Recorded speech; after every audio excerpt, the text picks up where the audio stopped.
Good evening. Welcome to Vibin with Ashley Live. I'm your host, Ashley Live. And tonight is episode 199 of my show. I'm bringing singer, songwriter, and guitarist Chris Shupe on my show. Now, Chris has had a career in rock music for over 12 years, but he now embraces his country roots. And most recently, Chris was featured on the new Access TV show Banded, where he sang lead vocals in the group Honeysuckle Rose. I'm so very excited to bring Chris on my show, and thank you guys for joining us this evening. Really excited to get a little more behind the scenes on what happened in Banded. Who has been watching the Access TV show Banded? Put some love in the comments. I see the band Monochromatics is also in here. My guy Kerwin's in here. Chris is in here. What's going on, guys? Hello, hello. Monochromatics is in the house. Hey, Kerwin. Oh, all my favorite people are in here. This is going to be fun. Hello, hello, episode 199. My next episode is going to be 200, which is crazy because I'm about to have my 3-year anniversary of Vibin with Ashley Live, which is wild to me. All right, I'm going to pin this comment, and then Chris, whenever you're ready, come on in. Let's get it started.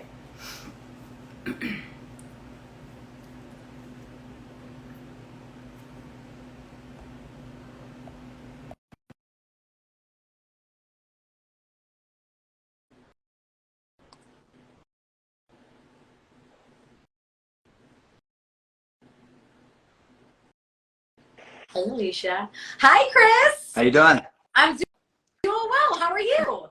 I'm doing good. Doing very good. I'm so very excited to have you on the show and learn Gratitude. more about this musical journey that you've been on. Definitely. Me too. I'm ready. I've been waiting for this for like a week now. Yeah. Only a week? Well, I mean, yeah. So I want to start during your childhood years. Can you talk to me about maybe some standout moments in those formative years that made you want to go into music? Yeah. Well, as a child, I didn't really know that I was going to be a musician. Mm-hmm. I just knew I always looked like me and my brother both. We just grew up playing music. It was like any instrument that I had, I just felt like I could just naturally play it. Yeah. Almost like I was just like I had it inside me for some reason. Like I started off playing drums first, and I remember my parents bought me a drum set, and it's like I immediately knew how to play. Like I had the rhythm in my body. I just don't know how it was there, but it was. Yeah. And same thing with saxophone. I picked up saxophone. I almost mastered it like within months, you know. Mm-hmm. And then I started thinking about a career later on, probably in high school. That's when I really started thinking about starting a band and getting into singing. I didn't really sing when I was a child. I wasn't really good at it. I kind of had to teach myself that. But yeah. Mm-hmm. Okay, so you started like playing instruments. You just gravitated towards certain instruments when you were younger. Was there any music during your childhood years where you were just like, oh my gosh, like I love it speaks to me?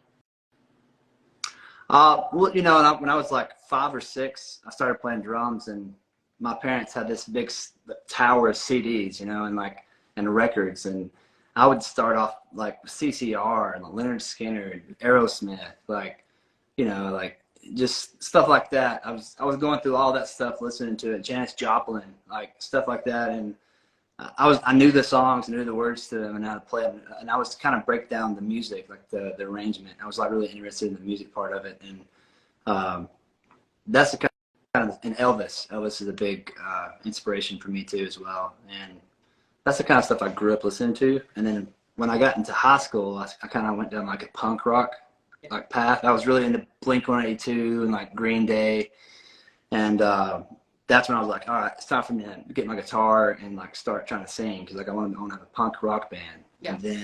And then I kind of went off into the rock scene. It kind of got away from the punk, and I was like Sevendust and Shinedown and those bands like that were like my favorite thing to listen to around my teen years. Mm-hmm. Yeah. I was also very much into the whole classic rock, but also when you say that too. Yeah. Shinedown, And like, I think of some of those like hard hitting like rock bands of the early 2000s. And I feel like the people that know, like we were diehards, right? Like we were just obsessed with that music. Right. Yeah, definitely. Yeah. So then you're in this rock band for 12 years and you're opening up for some of the people that you grew up listening to. Talk to me about that. Well, yeah, that happened right away. After, I would say probably when I got into my 20s, I really, you know, my brother was drumming for me then, and I kind of started this other band called Hour Late, and I was like, I'm gonna do this. Like, I'm gonna quit my day job, and I'm gonna build my whole life around this, and just figure some way possible where I could play music full time. And I was like, this is gonna be real. You know, I made shirts, and like I had merch, and we started off playing little bars and getting our name out there, and then we started opening for like, you know, bands like Hinder and Trapt, kind of like the has-beens band, you know, and then I mean, they were good, you know, like I love these bands. I listened to them growing up. They were like, you know, I idolized these guys for years. Yeah. And then next thing I know, you know, I'm playing these big venues, like, you know, even arenas, like playing for, you know, Collective Soul and stuff like, and bands like that. And then Sevendust was my favorite bands of all time. And getting to open for them and hang out with those guys, it was a very cool moment. It almost felt like at that moment, like, okay, I finally made it. You know what I mean? Yeah. But I wasn't making the money. Like, the reason why I left rock, I still love rock, and I kind of want to get back into rock a little bit. But like, I wasn't making the money, and I always knew that I wanted to go solo. I thought that would be a better. Everybody's always saying like, you should go solo. You should go move to Nashville and do country.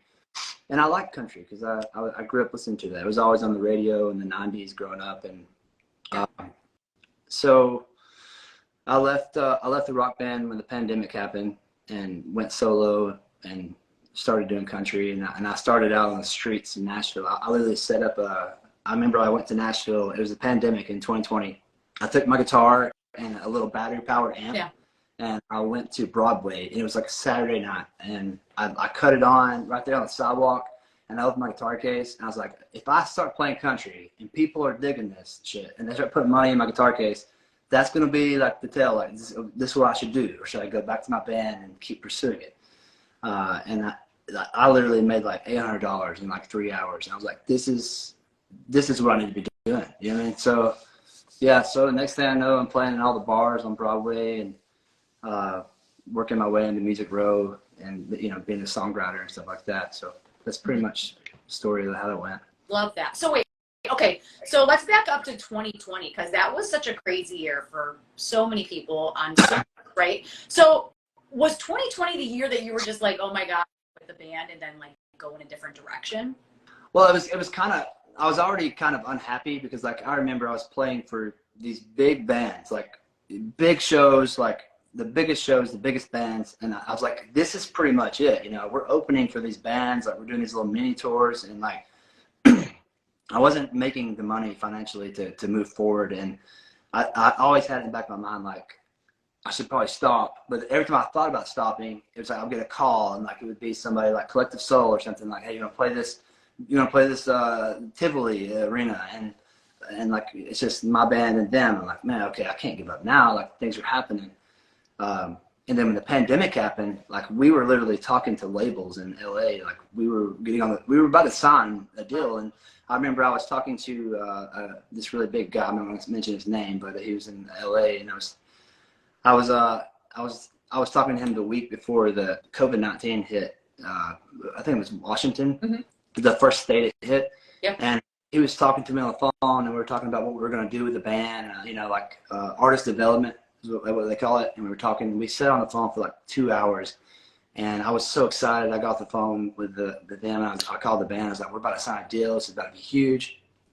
He told me about this virus that came here. He's like, "It should be nothing to worry about. It's hitting here, but this is crazy in China, you know."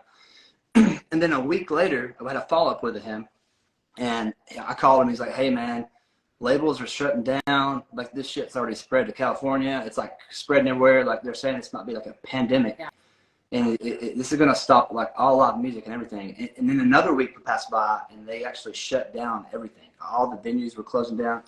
So like we had a band meeting, and I was like, this could be the end of music. Like you know, we can't even go to the store, you know, like everything's shutting down. Yeah. So I thought at that time, this is a good time just to like stop, you know what I mean? Just take a break. And it wasn't really quitting right then. It was just like, I'm going to kind of stop for a little while and let this virus simmer. And I spent a lot of time at home. I was, you know, working on writing and stuff. And that's when you know, Nashville was still hopping though. Like you couldn't shut Nashville down. Like people didn't give a shit. They were in the bars, like drinking, not wearing. They're like, we're not wearing masks, and then they're still making out and stuff, you know, on the streets and stuff. It was crazy, but so I knew I could still go there and play music no matter what. So I kind of just went to Nashville and gave it a shot, and it was like the virus never even happened in Nashville. It never even it wasn't there. Wow. But yeah.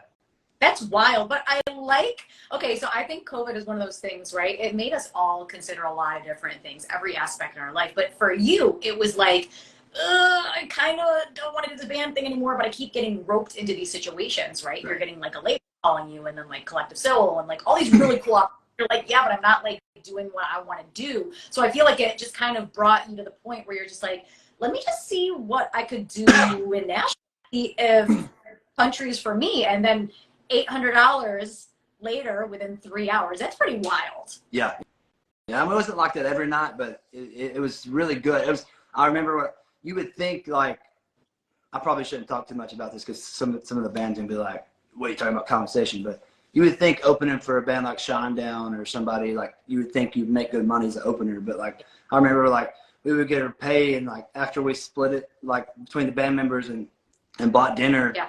We would leave it like $200 each, and it was like, this can't work. We can't do this. We can't drive in a van to Florida or wherever and play a show and make $100 a night each. Like I can't do this, you know.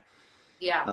And I think a lot of musicians are always constantly in the back of their mind thinking like, I should probably give up. You know what I mean? Like this ain't working. You constantly feel like you're the underdog, and everybody else is succeeding and going to college and having successful lives, and you're putting your whole life into trying to be an artist, and a lot of times you're not getting anything back, and it's definitely just, you know, not discouraging, and I think everybody wants to quit in the back of their mind, you know, because they want to do something else. Yeah. But thank you for saying that, because I feel like when people go to shows, they're just so excited, right? You're so excited to see an artist live, but you don't really realize all the money aspect that goes into that. And like you said, you're splitting with a bunch of people, and then like, it's just, you're not getting paid as you should be getting paid, but you have all these really cool things that you're like, but I opened for this band and this band and this band, and you're like, but it's like, oh my gosh, I think I want to give up. And yeah, there's like a lot of like push and pull. Like, I love that this gave me this opportunity, but like $100, what? Yeah, I remember, you know, you heard these people tell stories about. There was times that we were like we were doing a tour in Florida or something, and we had a minivan, and we couldn't afford a hotel. Like, and it was, you know, 4 or 5 guys like sleeping in a minivan, just like waking up with cricks in our necks, like wondering like how we're gonna even feed each other that night. Like, we're gonna get like a loaf of bread and some bologna. Like, it wasn't fun in the beginning, you know what I mean? And that's the stuff that people go through when they say pay your dues. Like, it's not fun at all. Yeah. You spend so much money to get the music recorded and to get, you know, merch, and it's discouraging. It really is. It really is. But it's always darkest before the dawn. When you think about giving up, something happens. Always. Like always. Yeah. It's like, I don't know if you know, there's that picture where there's 2 people and they're digging, and one of the guys gives up and the other is like this close to gold, and he just keeps digging, and he gets to it because it's just the fact that there's so many ups and downs, right? Especially being a musician. It's like, okay, when's my next gig and when's the next thing coming up? And you're just like, I feel like there are a lot of people that give up. I'm sure you know quite a few people that are just, you know, maybe they put a year or 2 and they're like, I can't do this. This is intense. Oh yeah, and I feel bad because like people message me all the time. And they're like, "Yeah, I see you're doing really good. Like, you know, like you want to write a song, or like, you know, I know they want me to help them, and I do want to help them. You can't help everybody, but I also want to see people work as hard as I did. Yeah. You know what I mean? Like, 'cause I know what I went through to get to where I'm at now, and it was not a fun road. You know, like and nobody helped me in the beginning, and I now know why. And I always thought that I was like, why would they not help me? Why can't they just reach a hand out and, you know, just give me their hand? You know what I mean? Because like people could do that, but they can't do that to everybody. You know what I mean? Yeah, there's only so many people that have that pull, and it's like they can't help everybody. So you need to put the work in. You need to be consistent. You have to hear all those no's. It's like if you hear 100 no's, you might get 100 at 101. You're gonna get that yes. But like Yes. a lot of people, they hear and they're like, fine, I'm giving up. Right. Yeah. Yeah, there's a lot of bands that got turned down by labels like 3 or 4 times, and then like Linkin Park, for instance, they were one of the bands. I think they got turned down like a few times, Yeah. and they became one of the biggest rock bands. Like, I mean, it happens, you know. Yeah. Just to get to be playing for the rock person at the rock time, and somebody just to say yes, finally, you know. Yeah, and then when Linkin Park broke, which they were on top for many, many years, right? Like nobody sounded like that, No. right? They had an incredible career, and unfortunately, we know what happened to Chester. But like, and he was struggling so much with everything and with mental health. But like, they heard a bunch of no's too, but they kept going, and now we all know who they are. Right. So you've had the privilege of opening up for Vince Gill, Billy Gibbons from ZZ Top, and countless others. Can you share some insights into what you've learned from sharing the stage with such legendary musicians? Well, musicians like that, like the country artists and stuff, you know, me and my band, Honeysuckle Rose, we opened at the Music Hall of Fame Awards last year.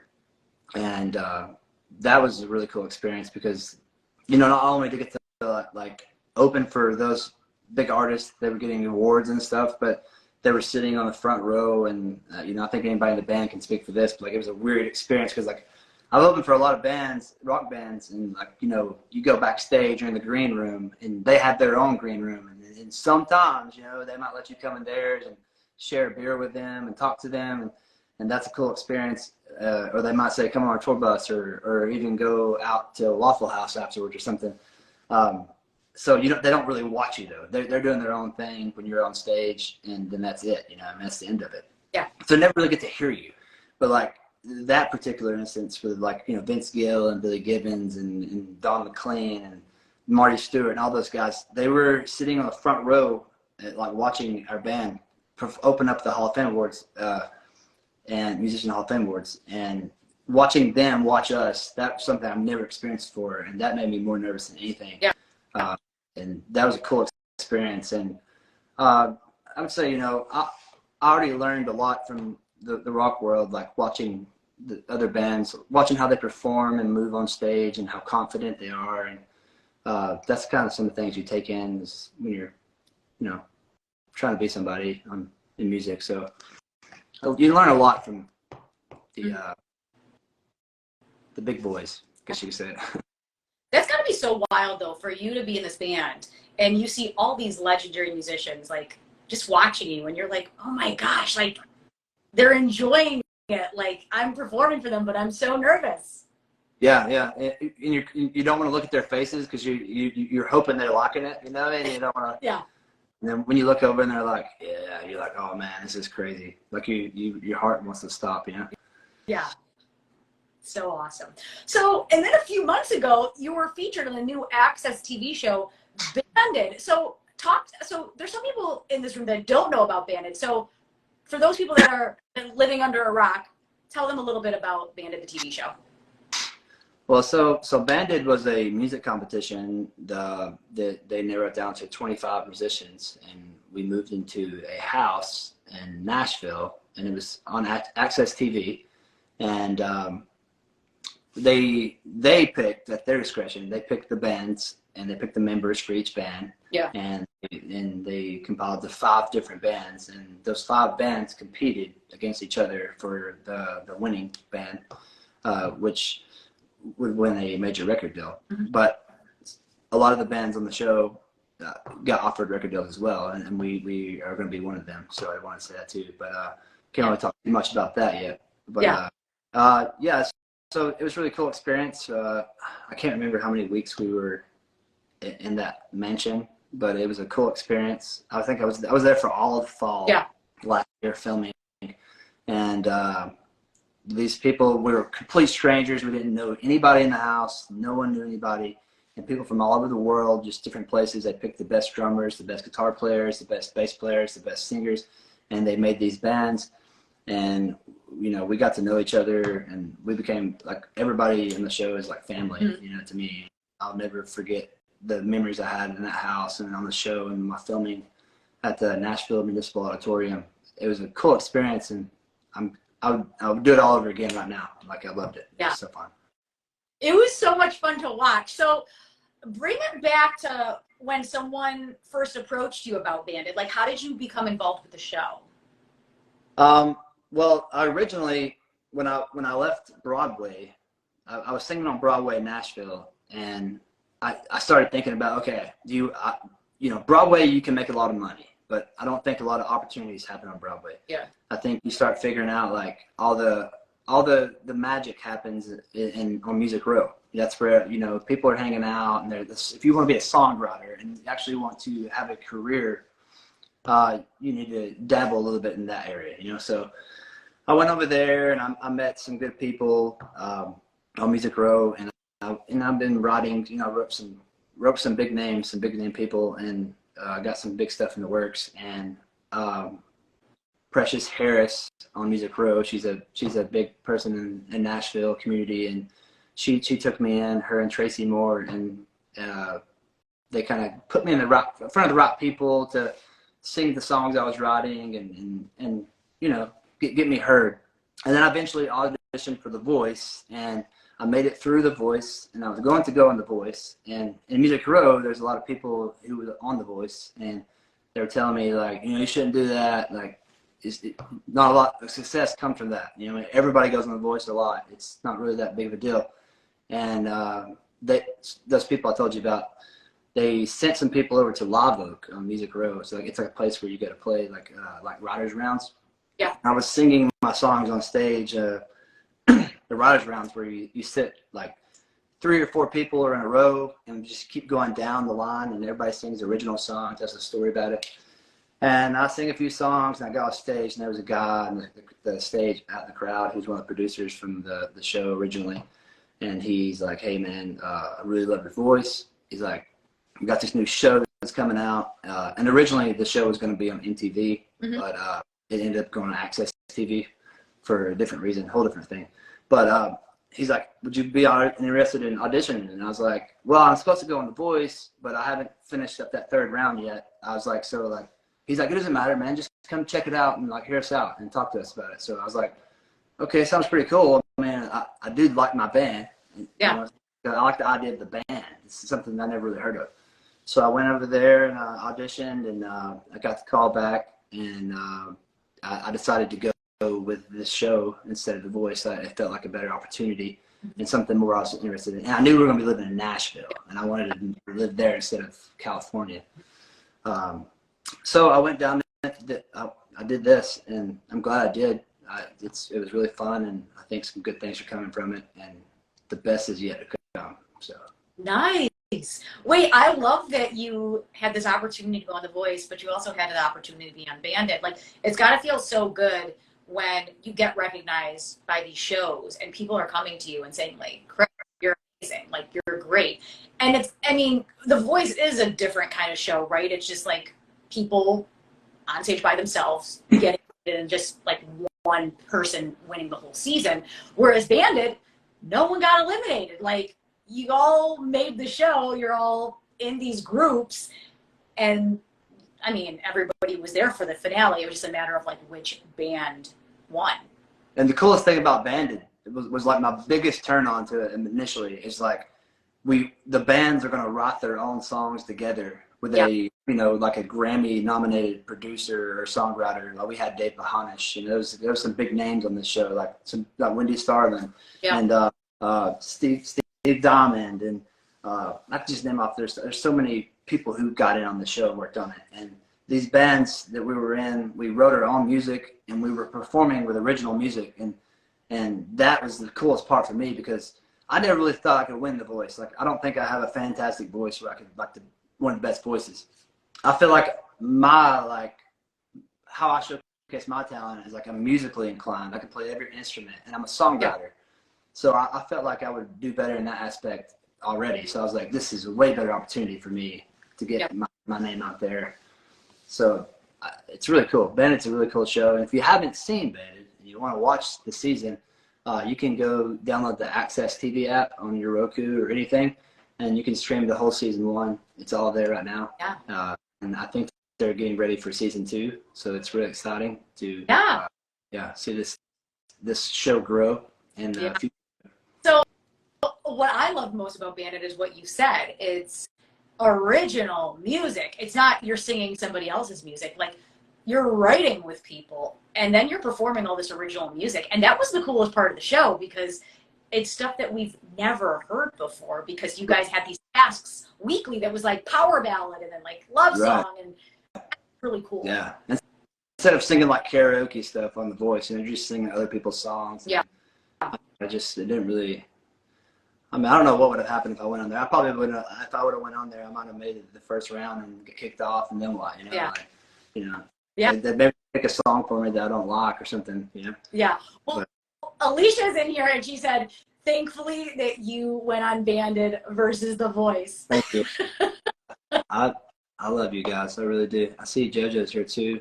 JoJo, what's up? So talk about some of the challenges and highlights of competing on a music show like Bandit. Like, how did that shape you as an artist?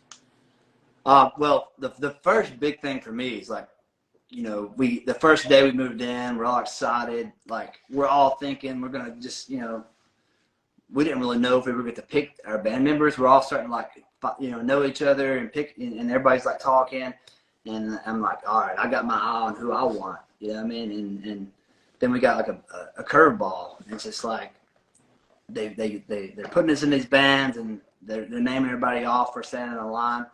And they put me in this band with, and then all of a sudden they put, Allie, she got put in with me as a duo. Yeah. And initially I was like, I do not want to be in a duo. I did not come on the show to be in a duo.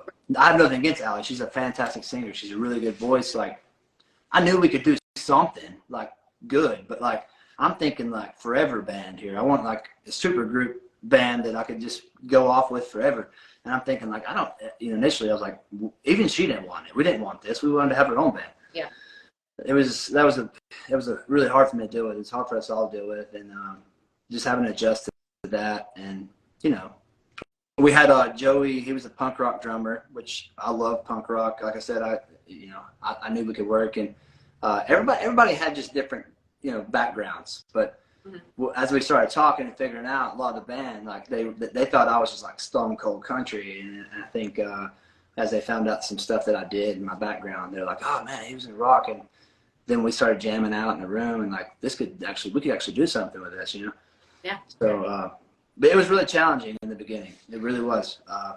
And the whole way through, we kind of felt like we were competing with each other a lot, because we're trying to figure out who sings what part, like there's a high part, there's a low part. And when you're in a duo, I didn't really get to showcase my voice the way I wanted to, because I'm having to harmonize a lot or do something like that. And it just was really challenging the whole way through, but it is what it is. Yeah. And we did good, and we made the best of it. And I think every song we put out was a damn good song, and it could be a chart topper, I think. Definitely. So. Yeah, especially because you're under such tight deadlines. Like, you get this task that you need to do this. You're writing the song. You're trying to, do the instrumentals and the vocals and the recording, and do a part, or like, how are we harmonizing here, and then performing it, right? Like, the performing is a whole other aspect of it. And everybody was so talented. Like, everybody on the show, like, I think everybody on the show could get a record deal and go off and be, one of the next biggest bands in their genre. I really do. Like, we just barely scratched the surface of what we could do. Yeah. Also, I thought it was too short. Like, I know it was just 8 episodes, but I was like, wait, it's over? Like, I feel like it was just there was so much content, but it was only 8 episodes. I'm like, oh my gosh, but I wanted to see like more of the behind the scenes, and like you guys in the studio doing that. And plus, I just felt like, didn't you feel like 8 episodes? You guys were there recording. Yeah.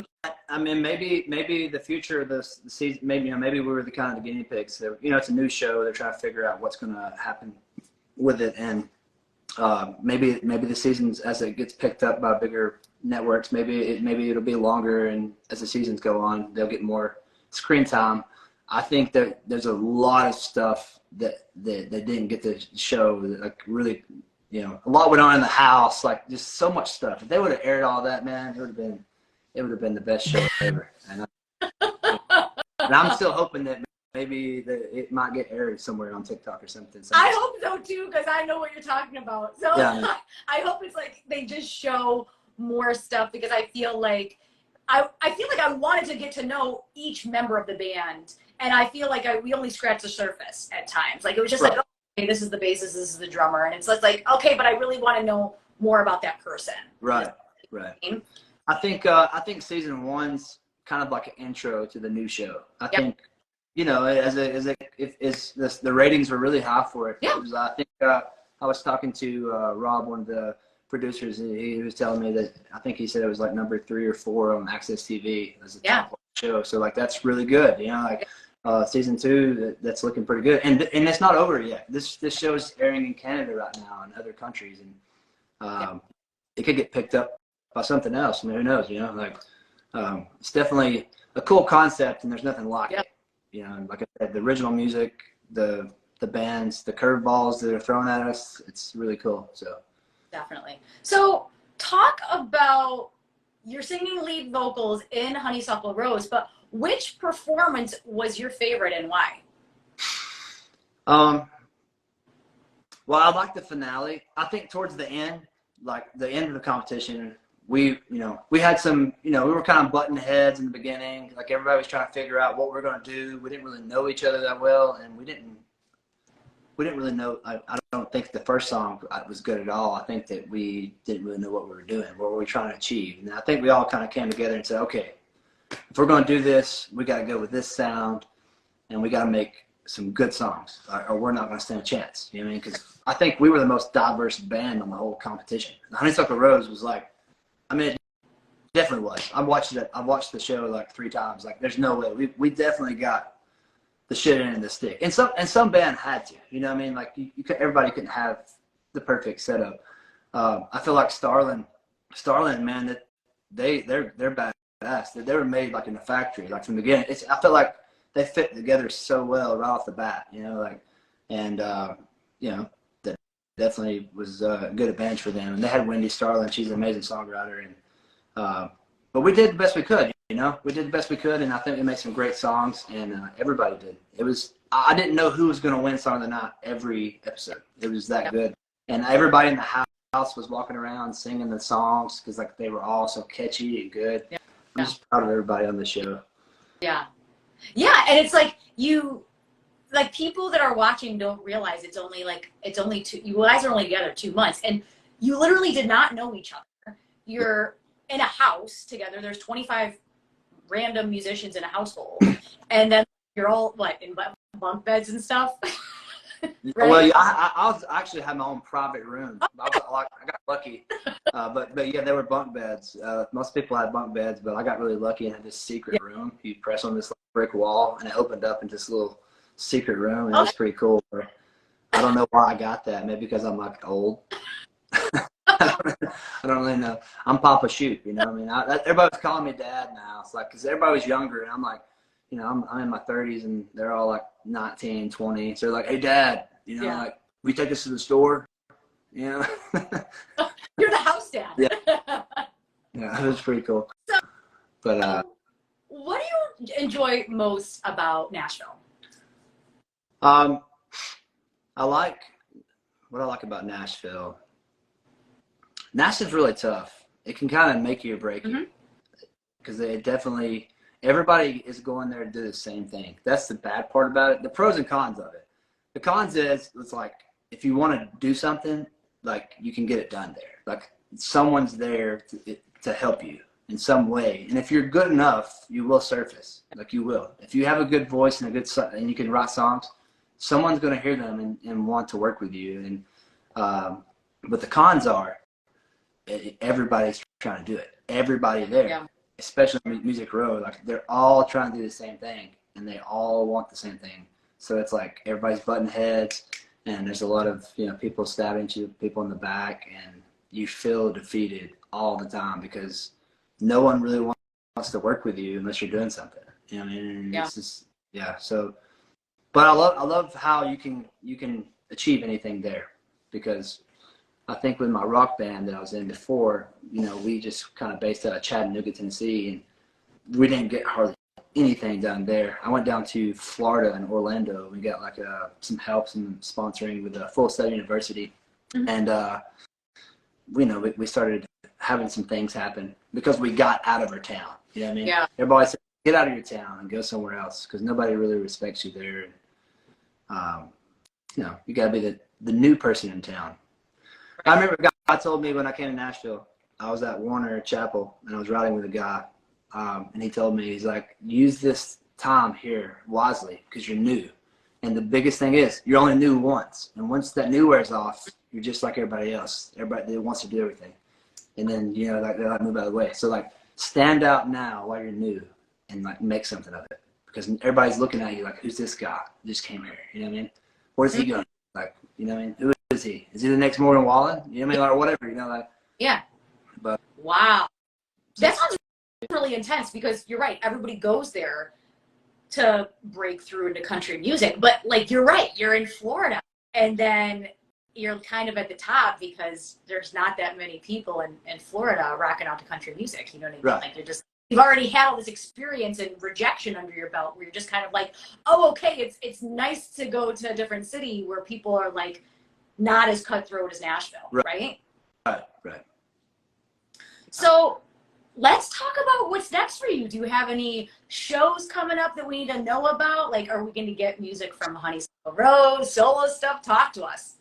I'm definitely. I kind of put my solo career on the side while I was on the show, and just I want to really sink my teeth into the show and give it all that I had.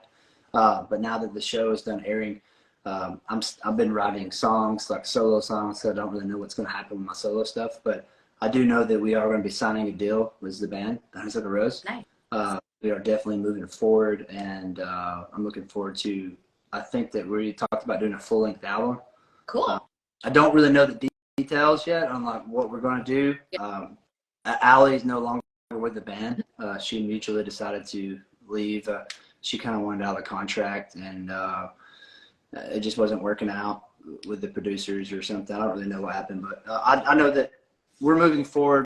Honeysuckle Rose is moving forward. I don't know if we're going to be replacing the female vocals or maybe just me by myself, which I'm totally cool with. Yeah. So I'll be talking more about that as I get it, but I do know we're going to be signing a deal. Nice.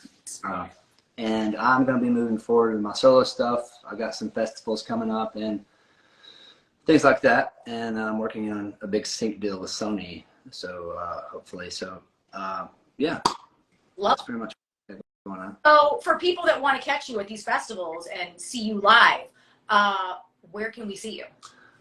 I don't have I have the dates. I'm playing a festival, a songwriting festival in Baltimore, Annapolis, Maryland. It's in September 15th, 16th, and 17th. Okay. Blondie, Leanne Rhymes is going to be there playing. It's going to be really cool.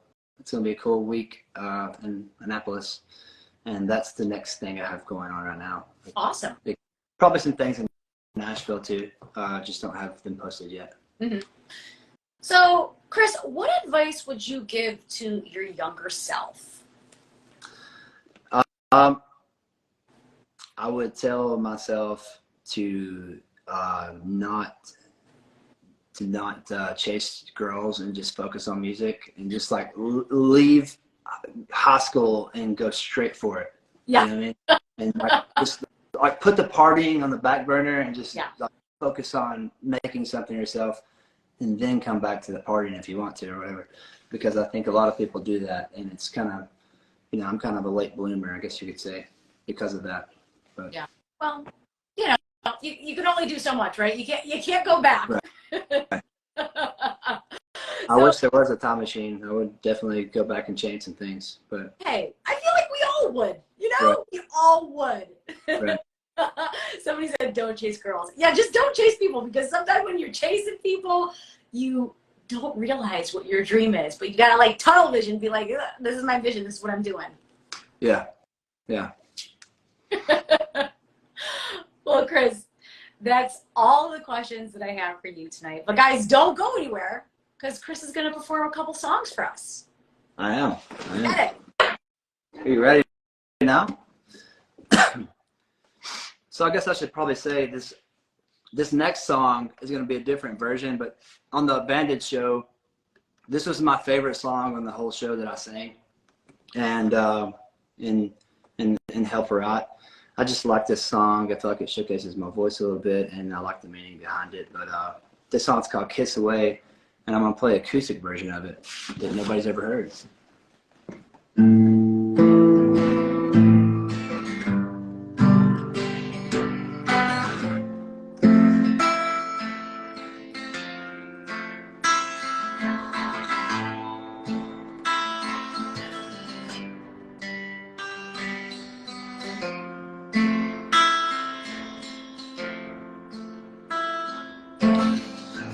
Think the paradise was someplace warm and nice, palm trees and the ocean breeze.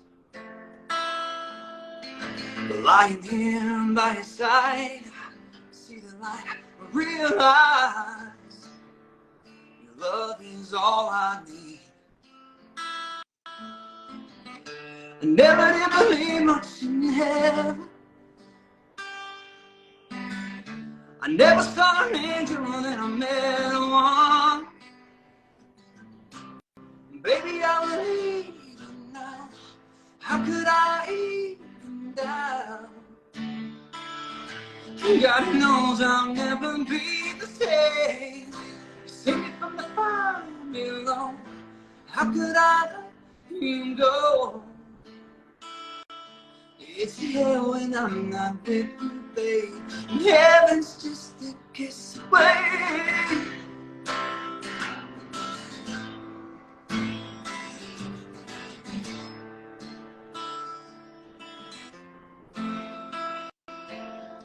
You see my pain, you know my demons fade away if I don't feed them. You're here to see me through. A little faith is all I need, and the truth will set me free. And I know you're here for me. So baby, press your lips next to mine. We can make love divine. Baby, I believe even now. How could I even doubt? God knows I'll never be the same. You saved me from the fire below. How could I let you go? It's hell and I'm not with you, babe.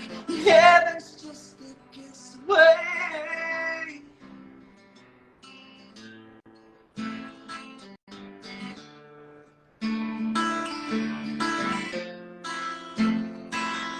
You and me were meant to be together.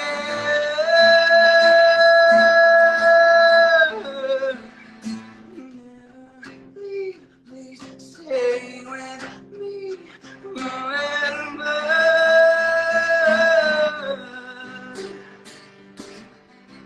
Baby, I believe now. How could I even doubt?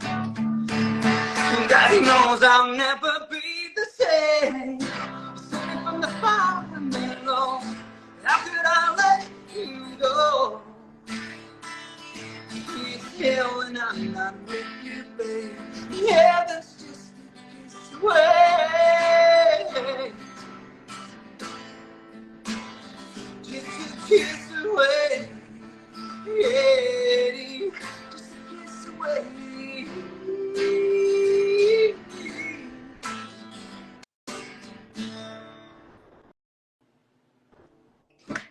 Woo! Guys, give it up for Chris. Thank you. Thank you. Awesome. Thanks so much. And also, we pinned a comment. Follow him, Chris Shupe Music, and Honeysuckle Rose, the band, on Instagram. All right. And I'm going to do another one for you. All right. And this one is going to be, I haven't decided if I'm going to release it as a solo artist yet, or potentially maybe with the band. I don't really know yet. But this next song is called There You Go Again. And this will be my next single.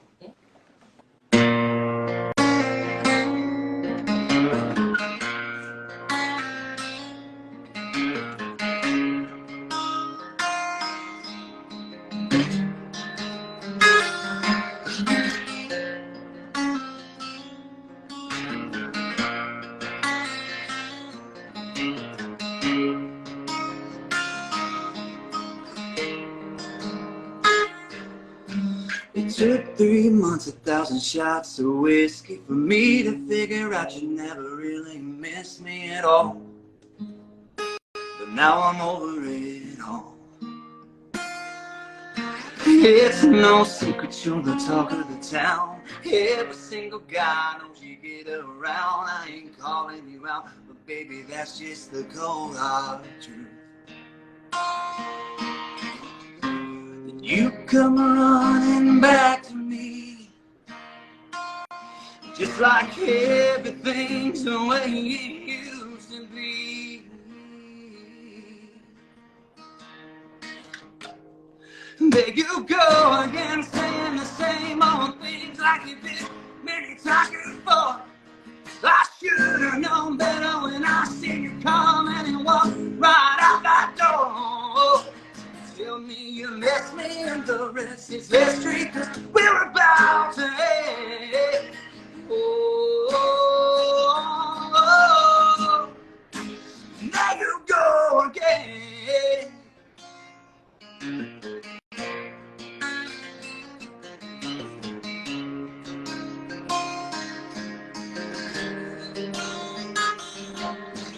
Deleted your number out of my phone, blocked all your friends that I ever known, burned all your pictures I took off my wall.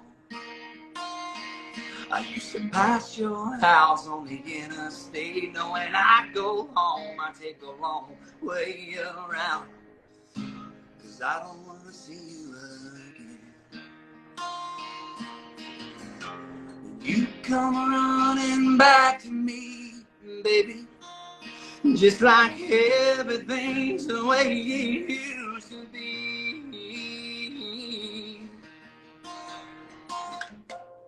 There you go again, saying the same old things like you did many times before. I should have known better when I see you coming and walk right out that door. Tell me you miss me and the rest is history, 'cause we're about to end. Oh, there you go again. Oh, there you go again.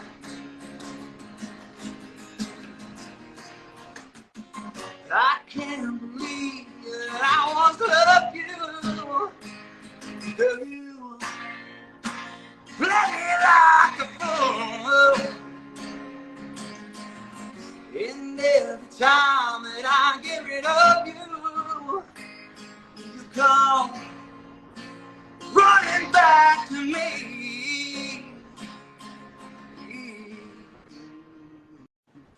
You go again, saying the same old things like you did many times before. There you go again, saying the same old thing like you did many times before. I should have known better when I seen you coming and walk my eyes out that door. Tell me you miss me and the rest is history. We're about to end. Oh, there you go again. Oh, there you go again. There you go again. Woo! Yes, Chris. And that was an Ashley Live exclusive. So thank you so much. You're welcome. For dropping that on my show. That was so fun. You're welcome. Thank you. Awesome. So for the beautiful people in the room right now that love you, Chris, and want to support you, how can people support you as a musician? You can I'm not say download. You can buy my songs in iTunes because 99 cents goes way farther than the stream. Yeah. Stream doesn't really do anything for anybody. Yeah. But either way, just get the music out. So it's out there on Apple Music. Just type my name and you'll find it. And be on the lookout for a Honeysuckle Rose album coming soon. It's going to be really good. So follow me on Christian Music and follow my band, Honeysuckle Rose, the band. And follow Bandit Show Music Competition. And if you haven't seen the season 1, you can download the Access TV app and stream the full season 1 right now. Yes. Love that. So do you have some time for some questions from the audience? Sure. Beautiful. So guys, if you're in here live right now and you have a question for Chris, put it in the comment section and we will get to it. Cherokee Kid says, great song. And then, hold on, there's another. D. Sibley says, I've always supported you, bro. Dade County natives. Yes, man. Oh, thank you, guys. A lot of love for you in here. A lot of love for you. Yep. Everybody's loving these songs. Love it, love it, love it. Thanks, everybody, for tuning in. Really means a lot. Yes. So if you could have like a dream collaboration, who would you want to collab with?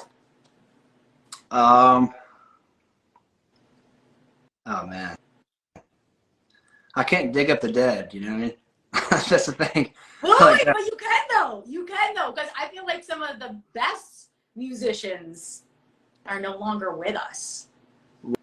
what was your most favorite creative moment on the show? Creative moment. This is from Rob. Okay. I would say I feel like every episode was really cool because I think I got to be creative and flourish. Like every song, you know, I got to write those songs with the full band, and it's nice to be creative and be able to collaborate with each other. You know, we all kind of put our own spin on everything and make the song. That was just really cool, just the whole experience. Honestly, I can't say I had a favorite spot on the show because like the whole damn show was badass. I just loved every bit of it. Yeah. And it was fun, the whole thing. Yeah. So fun. So was there a moment that stuck out to you on the show that didn't make it on camera, like editing didn't show, that you were like, oh my gosh, I wish they showed that, it was so cool, it was so memorable for me? No, there's some funny things that the judges said that didn't get aired, like to like just other members of bands. Like one of the people I'm friends with is John Haywood in Gamblers in Neon. Yeah. Me and him were buddies. Like we're buddies before the show. Like I knew him from Nashville. He actually wasn't going to do the show, and I talked him into coming back. I was like, dude, you got to do the show because I feel like John's got a unique voice. Yeah. Like he said, it doesn't sound like anybody else, and like I feel like a lot of people can be talented, but like for you to have a voice that doesn't sound like anybody else, that's hard to come by, you know. And I don't feel like I sound like anybody either. But like we just kind of, you know, we've been hanging out and he was in that band. I don't think the judges knew that we were friends, but like the first episode they did, the judges were like, John, you look like you just got back from fishing, you know what I mean? Like, and I literally was dying because like, and he's like, what's wrong with fishing? You know what I mean? Like, it was funny, like some comments like that the judges made, because like he's a country, like hardcore, like, you know, what's wrong with going fishing? You know what I mean? Yeah. Just some of the stuff the judges said, they didn't air a lot of it. There's some funny stuff on there, but you know, you can't air it all. You can only fit so much into one, you know, 50-minute episode. So there was a lot of stuff in the house that happened too. Like there was a orange fight. Like Eli and like Andrew got in a fight, throwing oranges at each other and bust each other's mouths. Like it was like a legit fight, and then they actually got in a real fight because of the oranges. It was like an orange. It was crazy, just like stuff like that. Like I could just tell you so many stories behind the scenes that it was crazy. You know, the cops came to the house one time. What happened? Okay, I'm trying to think of what happened. Okay, I know what happened. Eli, of all people, he's always messing everything up. Like he like pulled the sensor off the door, and like the fire alarm went off in the mansion. And the next thing I know, the cops were coming. And then when we answered the door, the producers aren't there at this time. We're just by ourselves.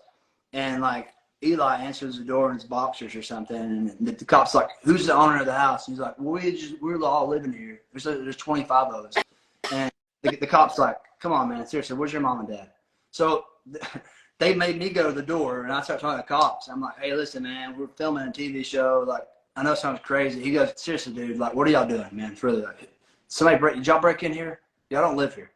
I was like, because like the alarm was going off, you know what I mean? Yeah. Not the fire alarm, but the break-in entry alarm. Yeah. So I was like, "No, we're filming a TV show, but like, we recorded that, but it didn't get aired. But like, that was pretty cool, you know." Yeah. Just stuff like that, you know, I mean, just little small things. That's actually so funny because you're trying to tell the cops, like, "Hey, we're filming a TV show," and they're like, "What are you talking about?"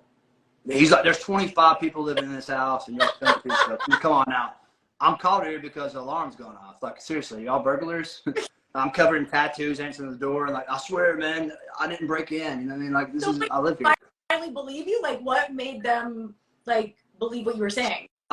I had to literally call the producers. I was like, "Tell them that this is a TV network. Like, yeah. we're living." And so he explained to the cops what was going on. And he's like, "Oh, it's cool, man." And then he's like wanting their autographs basically after that. You know, like, it's pretty cool. But and then you know, I don't want to tell too much stuff that happened because some stuff. No, I totally understand. There's another question from D. Sively. What are some tips you can give me to have a very successful band? Well, if you have a band and somebody isn't working or cutting the cheese, I guess you could say, then you need to replace them and, you know, find somebody who can, because sometimes you spend your career like trying to work. I had many bands before my successful band that I had. I'm not even say it's successful, but the band that I had opened for a lot of renowned artists, you know, that didn't work out because I wanted to be friends with the people in the band, and there wasn't doing what they should be doing. So I should have found someone who could, you know, because that's what I think. You know, having a family is cool because you got to travel with that band. You got to be friends with everybody. Yeah. But the most important thing is whether you get along or not, you got to be like the most talented guitar player, the most talented drummer, most talented bass player. Because I know a lot of bands that when they get off stage, they part ways and they don't even talk. Like they don't hang out at all. They show up at practice. A lot of times they have practice over Zoom because they're just that good. You know, I got some buddies in Shinedown. You know, Shinedown. Like a lot of them don't hang out at all. Like, you know, they do their own things. And when they get out at like a random city like Colorado, like Barry, the drummer, he'll go to like a beer brewery and like check out some cool beers that nobody's ever heard of by himself, and everybody is doing their own thing. You know what I mean? Nobody hangs out. But when they get on stage, the magic happens because they're all badass in their own way. So that's the most important thing, I think, is, you know, having the most talented of everything you can get. Find that.